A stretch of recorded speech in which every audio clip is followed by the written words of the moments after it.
I want you to take a moment to think about your life yesterday. What happened to you? Who did you see? What did you do? And then ask yourself, why is it that there aren't reporters camped outside your house waiting to get the scoop to tell the story of your daily life? Unless you're one of the rare exceptions, your life probably doesn't qualify as being newsworthy. But why is that? Your life is just as accurate a depiction of what daily life for a 21st century human looks like as any others. In fact, your day is probably the most accurate depiction. The person who had something absurd happen to them is the sensational, rare exception, and it is precisely those stories that the media gravitates towards with salivating anticipation.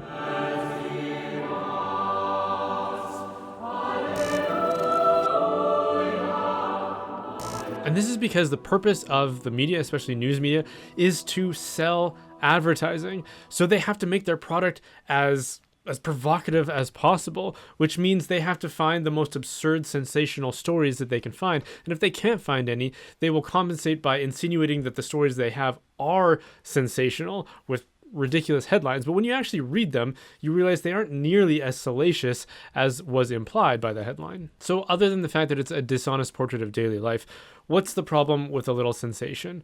Well, I would say the first is that it creates a perception among the public that things are far worse than they actually are, and that it warrants our preoccupation, if not our critical attention. The emphasis on all these exceptional events creates this perception within the voting public that these aren't the exception, they're the norm. And not only that, they're pervasive.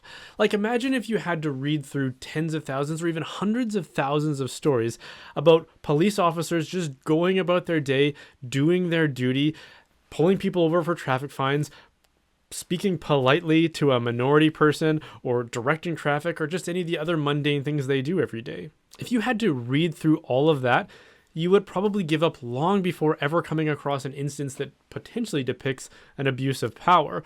So you would probably be fairly unfamiliar that those kinds of things even happen unless you had first or second-hand knowledge of those things, which raises the question, how likely do you think we would be persuaded by movements about defunding the police because of systemic problems? You would probably think that's an absurd overreaction to something that, again, was the exception after reading thousands of stories which were the norm.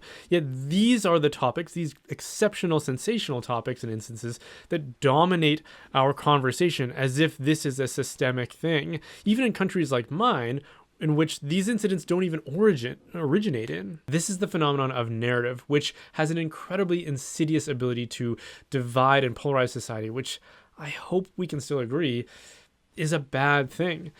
Because the thing about narrative is, if you selectively curate the incidents that you want to discuss, then you can make it seem like anything is true, whether it is or isn't. And this leaves the door open for destructive ideologies, which at their base are fundamentally wrong, yet they can insert themselves into our thinking and find confirmation in these clumsily, loosely constructed narratives. We even do this with our history.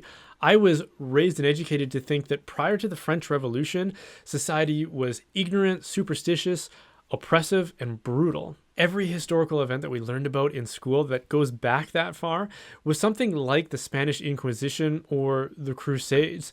And even then, they had to exaggerate the brutality and the injustice of those events to make them seem far worse than they actually were, which is how we end up with something like the Spanish Black Legend, which is pervasive in our thought, which if you haven't heard of that, I would encourage you to Google it. You might discover that a lot of things that you believe about history are not true.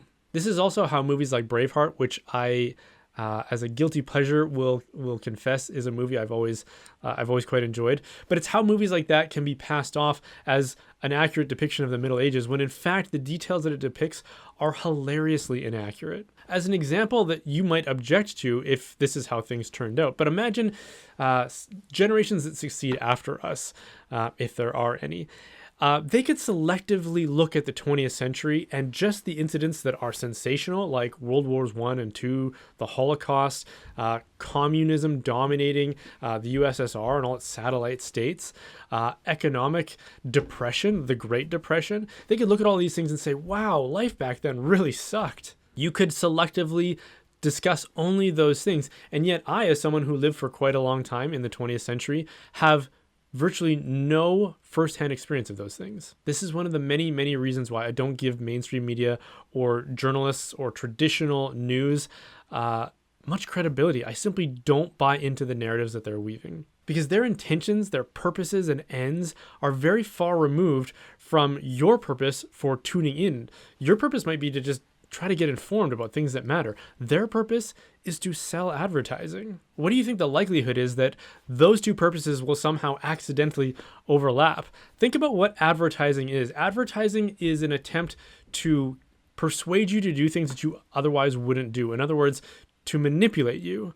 That is excessively contrary to the purpose of trying to inform yourself so that you can make rational decisions, which is why I tend to agree with C.S. Lewis, who said, I never believe a word said in the papers. The real history of a period, as we always discover a few years later, has very little to do with all that. And private people like you and me are never allowed to know it while it's going on. So what should we do? Because we have to know what's going on, don't we? Well, for what it's worth, my advice is quite simple, but I would say hard to do, because we are constantly bombarded by the media's attempts to capture our attention. My advice is to focus on your local life, focus on your local community, and focus on the people in your lives, their joys, their goals, their struggles, because that is a knowledge that you can trust. Imagine how much more joyful and simple and stress-free our lives would be if we weren't constantly carrying around all the burdens of these sensational stories that the media and their advertising partners prefer to lay upon us. And not to mention the fact that it's all kind of futile, because what can we do about all of these stories? I say we shouldn't allow them to have rent-free access in our minds and in our lives. And again, not to mention their third-party advertising partners. That should be reserved for the community and the people who really matter. Hey, thanks for watching that. If you enjoyed it, then be sure to like and subscribe for more. And if you want to support the making of content like this, then please consider joining my online community, The Reinforcements. It's kind of like Patreon, but instead of being beholden to a big tech company, it's a website I built entirely myself, so there's no risk of us being censored or shut down or anything like that. There are hundreds of people who have already signed up, and our mission is to renew and reinforce the church. So if that's you, then come check it out. As an added bonus for certain tiers, I will also send you a gift box from Glory and Shine, which is a Catholic, family-owned and operated company. They make bath and body products. They're actually their beard balm I'm supporting, or I'm sporting right now. I'm not just a spokesperson, I'm actually a customer. So even if you don't join the Reinforcements, maybe check them out anyways. Glory and Shine, they're an amazing company.